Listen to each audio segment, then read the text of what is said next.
people can start losing weight just by making better decisions. Motivation is driven from the inside out. Use flexibility as a tool. Rely on structure when it's helpful. This is where we discuss the possibilities. Hey guys, welcome to the Diet Doc Life Mastery Podcast. I'm Joe Klemczewski with Dr. Kori Probst. Kori, I always want to say something like Kori Lorene or Core, all of our pet names for you. It always sounds so stuffy to say Dr. Kori Probst, but I tend to like hardcore. Hardcore.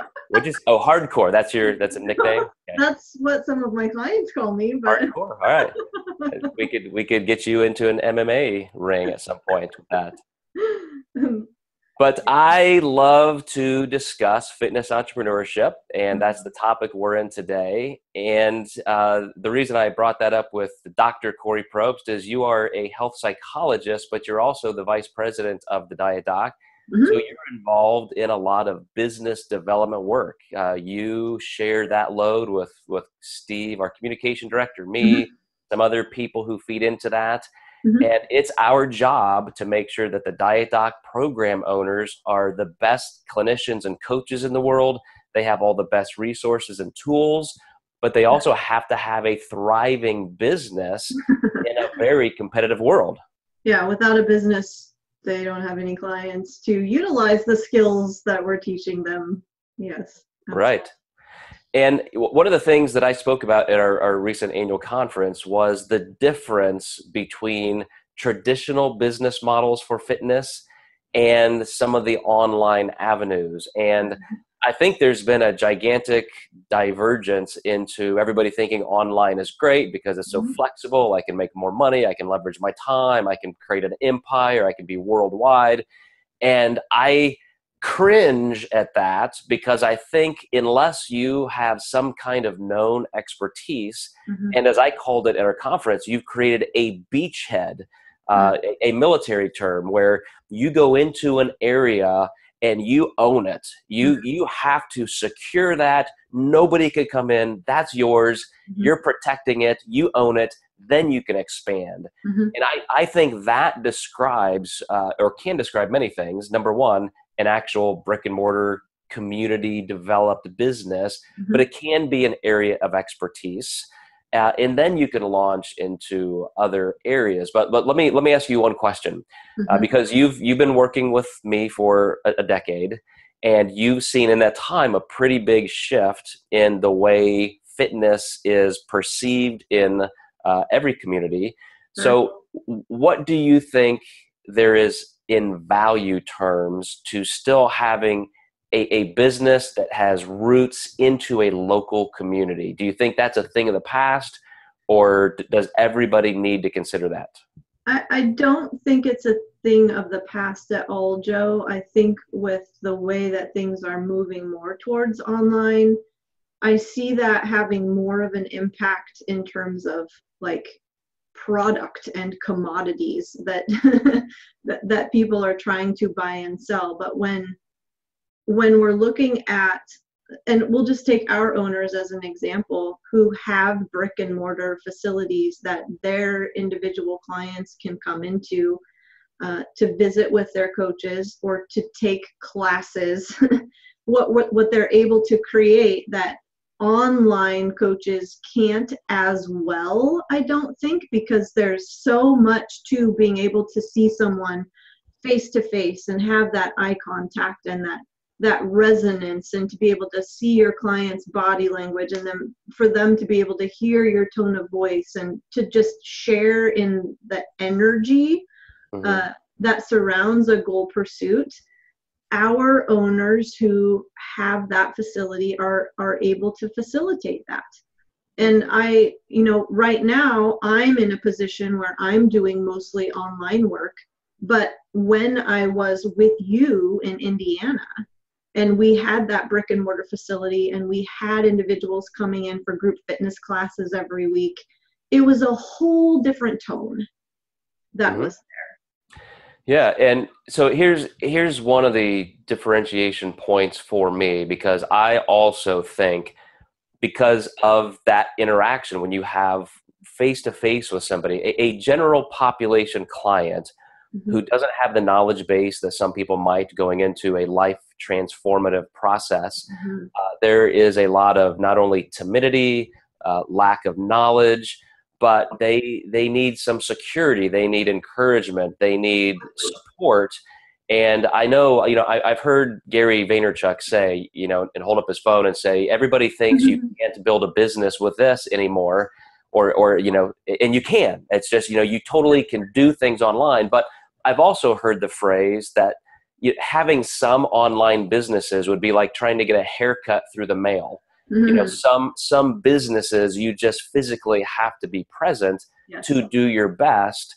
And I still think that is something that today's up and coming nutrition coaches are really missing, because if you put all of your stock into an online presence, and I've told this to a couple very big names. I've traveled around with some of the people who are making more money than you could even understand in some cases.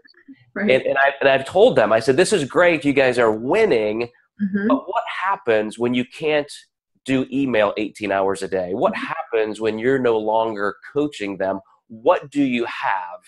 And I said, if you couldn't do that for a month, what happens to your business? Right. And they always look at me and with, kind of fear in their eyes, and they realize it goes away. It's no longer there. If I'm just producing words and consulting in that capacity without investing in a more traditional business model. Now, again, I'm gonna look at some of the values of moving forward, but back to having that for the client's sake. What do you think also in terms of just the community? When you look at our program owners, who do you think of that has really created value and truly become an expert in their community? Well, I wanted to add briefly to what you just said. I think it's easier for clients to not establish roots and not really dig in and not put forth their best in a really authentic way when they're only dealing with someone online. So having the ability to see your clients face to face and have them come into your facility gives coaches a massive advantage to be able to capitalize on that individual's real raw motivation. But to your question, who do I think of? I think of someone like Brittany Garcia in La Grande, Oregon, who, has a very thriving fitness and nutrition business right now. She's doing kettlebell classes in her facility also.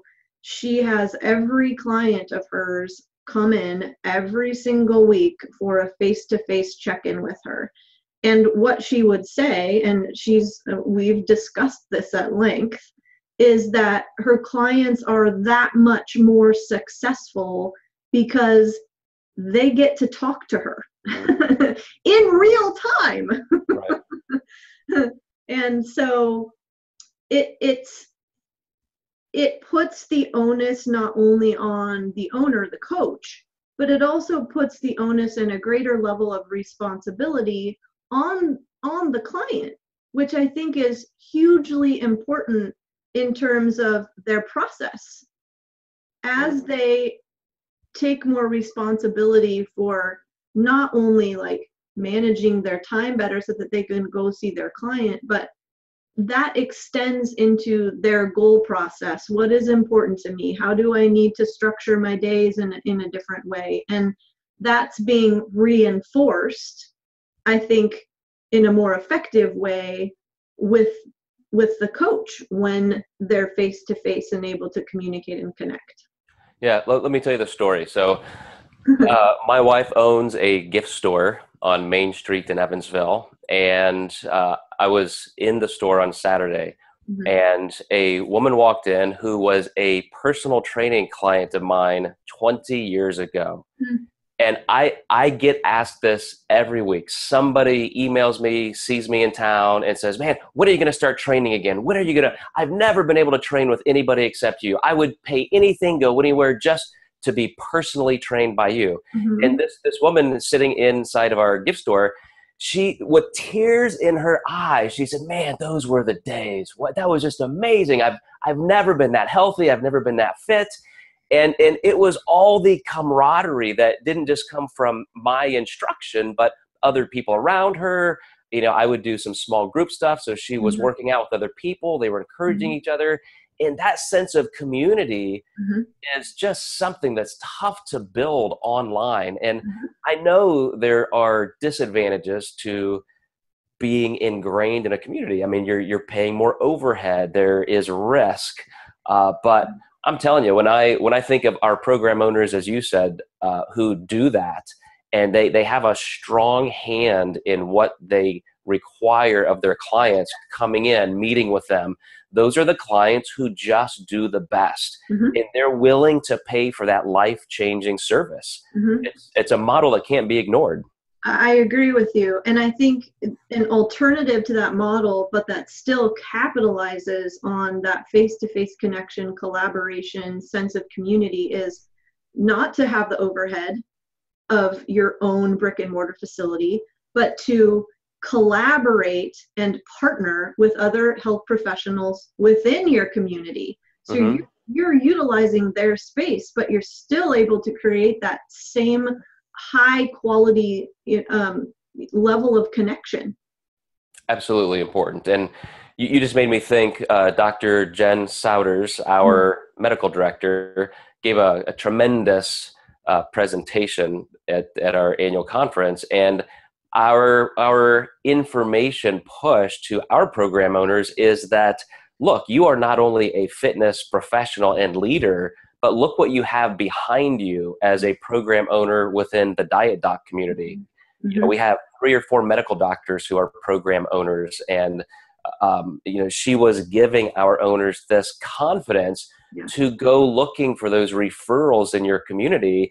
And in my own experience, when you can network with people at that high of a level because you are there, you know, you have that facility, they can send you patients. I've had neurosurgeons, orthopedic surgeons send me clients because they know they're going to walk into my facility and I'm going to help them lose 50 pounds before they have that knee replacement. And I may be able to help them avoid a neck or a back surgery.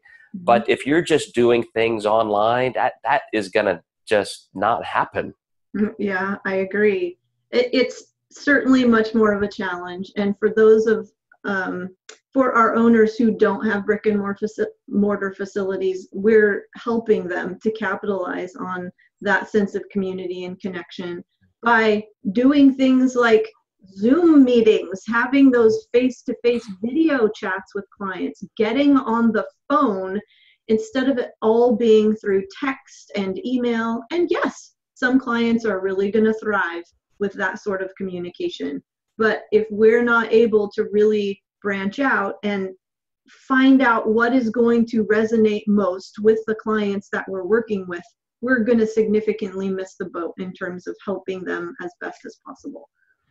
And I'm glad you segued in that direction, because as much as I love the value of connection with people face to face and what that can do for your business long term in a community, certainly millennials are used to, you know, things online, and they're looking to be on the go. And even if it's just a brush against your services, if they can find you online, they find content, they may hire you online.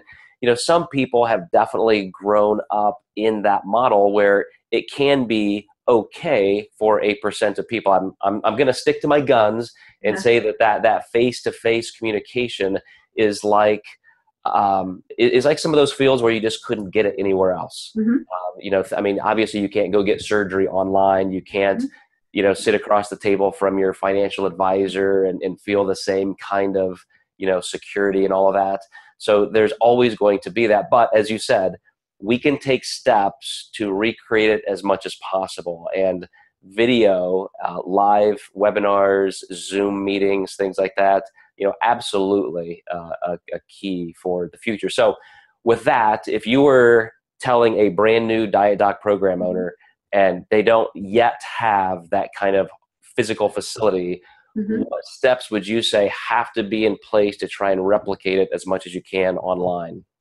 Well, I think a first step, and this is one that I remember taking and that I ask all of our new program owners to take, is to assess who they know within their communities. When was the last time you reached out to these people? When was the last time you talked to them? How can you begin to structure and cultivate these relationships that you have with these people? That would be the very first step, Joe, is to really take an honest assessment of how are you going to build this online community if you don't have a brick and mortar facility. But then secondly is, okay, that's the online community. Even if you're an online coach, though, you have a community. So be willing. I think so many people are unwilling to get their butts off the couch, honestly.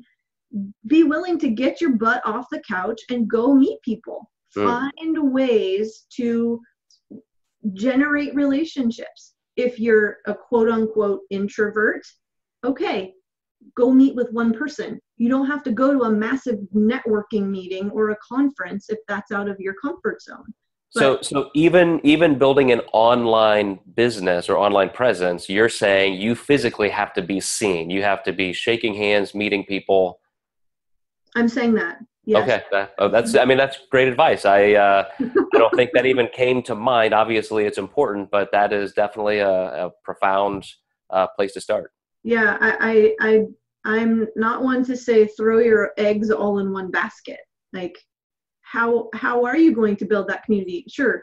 Build up your Instagram following. Okay. That's fine. But if you want people to start referring to you because they genuinely trust you and because they genuinely know you and they genuinely understand you and they genuinely feel like they can relate to you, that's going to come from face-to-face interaction. So, yeah. I do love and have confidence in the principle that the cream rises to the top. The reason people get a bigger following and become successful is because they really have something of value. But I've also seen that it takes tenacity. There are people who have all of those qualities and they're still just kind of hidden. Yes. And I have seen other people who are really not necessarily that good. They don't have the experience or have the education, but because they do exactly what you say, they're just always out there, always out there. They're outlasting their competition. And the more they're seen, even though they may not be top tier coaches, they are definitely growing. Yeah, I agree. I don't think you need to have a PhD to be an awesome coach. You don't even have to have a master's degree to be an amazing coach. It really is about how you resonate with clients, how you listen to your clients, the skills you have in being able to meet them right where they are. It's skill. So we have that, but it's also character. And so we have the skill building part of it, Joe, but then we also have the character cultivation part of it. And that really relates to, what are our principles and what are our values? What's our vision and mission? And how are we showing up for our clients? And both of them are incredibly important. We can craft our character, but then really build our skills at the same time. I agree. Bottom line is you can build a business in multiple ways. And I think you and I have discussed the two major pillars that you can choose and what percentage you put into each. But at the same time, as one of my writing professors told me, if you want to sell a book, write a better book. If you want to, have a popular song, write a better song. And I got to tell you, I agree 100% with fitness professionals. I don't care what you know. I don't care your background. If you are an engaging human being who cares about others and you can motivate them to reach their goals, you are going to win. And it's because you're helping your clients win. Yes. So, Kori, I really appreciate this talk. I get pretty geeked up about entrepreneurship and the fact that we can help so many of our own program owners create these thriving businesses and mentor them just means the world to me, having you on board doing the same thing. So thank you very much. Well, thank you. Yes. And guys, continue to follow us on Instagram. Look at our thedietdoc.com website for more information. We're going to start posting some scheduling things. We're going to work on the second half of the year.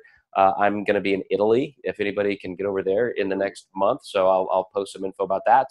But appreciate it, guys, and we'll see you next time. Thanks, guys.